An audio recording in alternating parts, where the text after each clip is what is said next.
Assalamualaikum warahmatullahi wabarakatuh. Kembali lagi di channel YouTube Nusa Sentosa Farm. Pada kesempatan siang hari ini saya sudah bersama dengan Bapak Ustadz Herlan. Bapak Ustadz Herlan ini selaku pengajar dari Nusarit. Ya, Nusarit sendiri adalah sebuah pesantren yang bekerja sama dengan Nusaku. Nah, untuk hari ini saya ingin berbincang-bincang sedikit mengenai kurban ya Pak ya. Iya. Pak, esensi kurban itu sebenarnya bagaimana sih Pak? Jadi esensi kurban itu kalau kita melihat dari sejarahnya memang kurban itu di zamannya Nabi Ibrahim. Yang mana kisahnya itu adalah dulu diceritakan ini adalah keluarga Nabi Ibrahim itu adalah keluarga yang hebat. Maka Allah pun memberikan ujian hebat untuk keluarga yang hebat. Dikatakan dahulunya itu Nabi Ibrahim itu sudah mengorbankan sebanyak 1000 ekor kambing, 300 ekor sapi dan 100 ekor unta. Ya, baik umatnya bahkan para malaikat pun itu sebenarnya sangat takjub kepada beliau. Sampai bertanyalah salah satu dari umatnya, "Wahai Nabiullah, mengapa engkau berkorban sangat banyak? Pasti Allah sangat memberkatimu." Lalu Ibrahim berkata, "Seperti apa? Sesungguhnya kurban yang aku berikan kepada Allah ini belum apa-apa. Bahkan kalaupun anakku disuruh untuk dikurbankan, aku akan menerima." Secara tidak langsung ucapan Nabi Ibrahim ini yang didengar oleh Allah dan nanti akan ditagih di kemudian hari. Nah, seperti itu. Sampai pada akhirnya beberapa tahun kemudian ya, Ibrahim ini belum dikaruniai anak setelah pernikahannya dengan Siti Hajar, dan Ibrahim pun pergi ke Baitul Maqdis untuk memohon agar diberikan anak oleh Allah. Saking cintanya Nabi Ibrahim ini kepada anaknya ini adalah Nabi Ismail yang nanti akan diangkat menjadi Nabi dan Rasul. Pada usia 7 tahun Nabi Ismail, ada riwayat yang mengatakan 7 tahun, ada juga yang mengatakan itu 13 tahun. Jadi Nabi Ibrahim itu diimpikan, ya, pada mimpinya itu terjadi pada tanggal 8 Zulhijjah, yang mana pada saat itu, saat hari ini itu disebut sebagai hari Tarwiyah. Tarwiyah itu jadi beliau itu mengira-ngira gitu. Jadi masih berpikir apakah mimpi ini benar atau tidak gitu. Sampai akhirnya beliau masih mengabaikan karena ditakutkan mimpi itu dari setan. Nah, pada hari berikutnya, malam berikutnya, nah, beliau bermimpi lagi mimpi yang sama. Pada saat itu beliau tahu itu kalau dalam bahasa Arabnya itu jadi Arafah ya'rifu, yang artinya tahu. Makanya disebut tanggal 9 Zulhijjah itu adalah hari Arafah. Saat itu pun beliau menyampaikan mimpinya kepada Ismail anaknya. Yang mana anaknya itu akhirnya akan segera dikurbankan. Dalam perjalanan beliau itu berdua untuk berkurban itu kepada Allah tadi, itu sangat sulit. Kenapa? Karena setan menggoda bahwasanya apakah seorang seperti Ibrahim itu, bahkan seorang nabi, tega mengorbankan anaknya, yang mana anaknya ini sudah dia rawat, sudah ditunggu sejak lama. Tetapi pada kenyataannya tidaklah Ismail itu disembelih, melainkan oleh Allah diganti dengan seekor kambing yang besar. Dan kambing yang besar ini berasal dari surga oleh Allah, yang mana kambing ini ternyata kambing milik Habil. Jadi kalau kita lihat kurban ini bisa dibilang ada yang mengatakan dimulai di zamannya Nabi Ibrahim, tapi ada juga yang mengatakan ini dimulai di zamannya Nabi Adam. Karena di zaman dahulu pada saat Nabi Adam ingin menikahkan putra-putrinya, karena ada satu anak yang diperebutkan oleh dua putranya, yaitu Iklimah oleh Kabil dan Habil, maka Nabi Adam menyuruh keduanya untuk berkurban. Yang kurbannya diterima oleh Allah, maka dialah yang berhak menerima Iklimah tadi. Jadi sebenarnya kurban ini bisa dibilang dimulai sejak zaman Nabi Adam. Tetapi mulai diwajibkannya itu di zaman Nabi Ibrahim. Dan ini hukumnya adalah sunnah muakkad, yaitu sunnah yang mendekati wajib. Karena kurban juga di sini walaupun sunnah muakkad tadi tidak hanya untuk semua orang, tetapi hanya untuk orang yang mampu. Kata dari hadis Abu Hurairah, ya, mengatakan Rasulullah SAW bersabda, barang siapa yang mampu untuk berkurban tetapi dia itu tidak mau melaksanakannya, maka jangan mendekati tempat sholatku. Nah, maka Rasulullah saja melarang untuk mendekati tempat sholatnya loh ya. Jadi seperti itu, Mas Edi. Ya. Barang siapa yang mampu untuk berkurban ya, Pak, Iya. maka disunahkan ya Pak ya. Iya. Disunahkan, Diwajibkan bahkan. diwajibkan Karena malah dia ya. mampu. Karena dia mampu. Dia mampu. Oh, diwajibkan untuk berkurban ya Pak. Berkurban, Ya? iya. Nah kalau untuk kurban itu sebenarnya yang diharuskan kurban itu apa sih Pak? Entah kambing. Kalau untuk saat ini ya Iya. ada kambing, ada domba atau sapi, mungkin ada juga yang kerbau itu. Nah Iya. sebenarnya harusnya tuh yang apa sih Pak? Sebenarnya untuk kurban itu adalah hewan kurban yang telah ditentukan seperti yang tadi Mas Edi sebutkan. Ya ada kambing, ada domba, ada sapi, ada kerbau, bahkan di Arab sana ada unta. Ada unta Gitu. iya. Tetapi itu tadi semampunya kita. Kalau kita mampunya untuk beli kambing, ya kambing dulu. Kalau mampunya untuk beli sapi, ya sapi. Gitu. Bahkan kan dikatakan juga sapi itu bisa untuk 7 orang. Patungan 7 orang untuk membeli satu sapi itu bisa. Bahkan di sekolah-sekolah Islam atau di sekolah-sekolah umum yang mana bisa dibilang menganut agama Islam itu rata-rata mereka belajar kurban sejak dini. Ada yang memang anak itu satu kelas itu patungan untuk beli satu kambing, itu tidak apa-apa. Jadi itu memang belajar untuk berkurban dari sekarang. Bahkan dikatakan kalau misalkan orang yang tadi mampu tetapi dia tidak berkurban, itu tadi kata Rasulullah, jangan mendekati tempat sholatku. Karena masih banyak orang yang mampu tapi mereka mengutamakan gaya hidup. Kalau misalkan Mas Edi lihat sekarang itu ada kan, kita punya hidup di zamannya smartphone, HP canggih.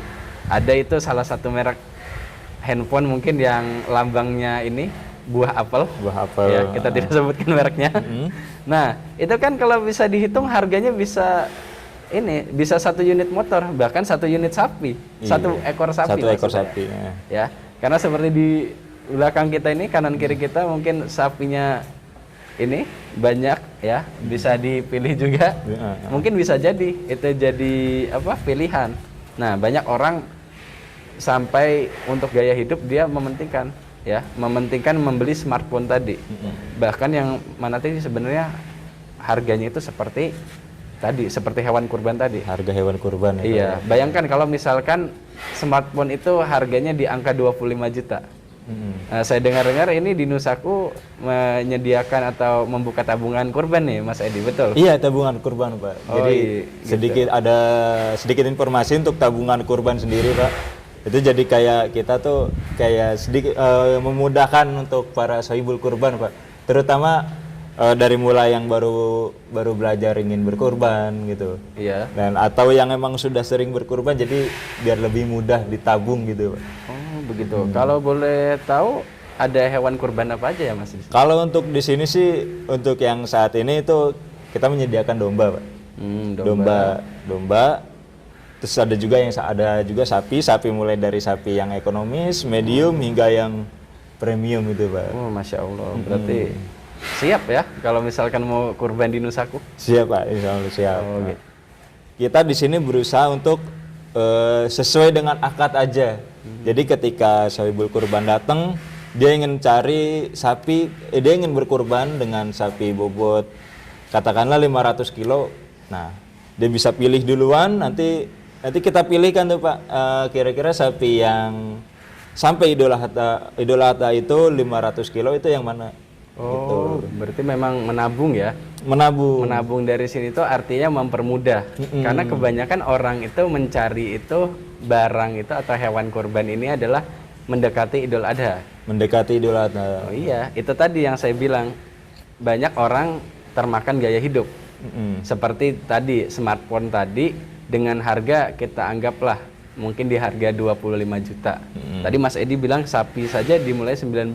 Berarti kan lebih mahal smartphone tadi ya, Lebih mahal daripada smartphone, iya. sapi yang dijual untuk kurban. Dan itu ternyata saya juga tahu orang bisa membeli smartphone tadi dengan cara kredit.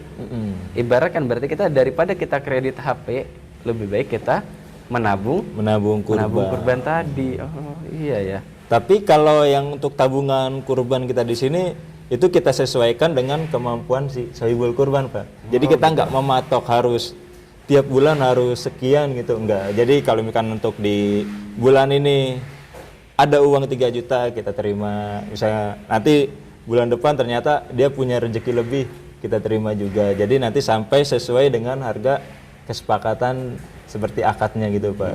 Berarti tidak mesti kurban tahun ini juga bisa? Bisa Pak. Oh, yang terpenting itu adalah niat ya? Niatnya. Iya, innamal a'malu binniyati fa innamal likulli imri'in ma nawa. Jadi seseorang itu semua segala pekerjaan itu tergantung kepada niat dan semua orang itu akan mendapatkan apa yang ia niatkan. Jadi niat baik untuk berkurban tadi itu sudah dicatat satu pahala oleh Allah. Dan kalau sudah niatnya baik, pasti insya Allah Allah akan mempermudah. Biasanya seperti itu. Gitu. Ya karena memang Allah itu menerima hewan kurban itu bagaimana dengan niat dan keikhlasan hati sohibul kurban tadi, bukan darahnya, bukan kepala hewannya gitu ya.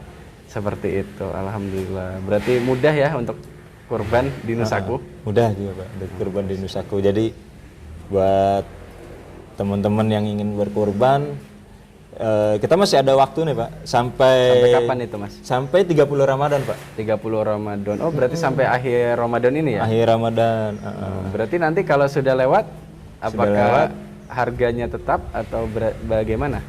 Kalau harga kita jadi nanti ada harga periode 3 Pak. Jadi kita tuh punya 3 periode. Pertama periode 1, periode 2 dan periode 3 itu tentunya periode 1 lebih murah Pak. Betul. Dan untuk yang di periode 3-nya ini bukan berarti lebih mahal ya Pak ya. Iya. Cuman lebih apa namanya? Harganya lebih di atas dari yang periode 1 dan periode 2 Pak. Oh iya, karena memang bobotnya pun semakin naik. Betul ya. Semakin naik dan harga beli kita pun Pasti lebih tinggi gitu. Jadi lalu kalau misalkan untuk teman-teman nih Mas Edi yang mau berkurban tapi jauh, nggak di Bogor, nggak juga di Depok, itu gimana? Kita bisa sebenarnya disarankan datang langsung ya Pak ya. Datang langsung, jadi karena kan kalau jual beli itu enaknya kita lihat barang, lihat sapinya sehat secara langsung ya. Sapinya sehat, kalau emang pengen ditimbang kita bisa timbang langsung di depan pembeli. Kadang kan kalau dari video itu ada yang pengambilannya terlihat sapi besar terlihatnya kecil. Ada juga yang sebaliknya, sapi kecil malah terlihat besar gitu. Jadi disarankan datang. Namun kalau emang seandainya teman-teman yang jaraknya jauh dan nggak bisa datang, bisa by phone Pak.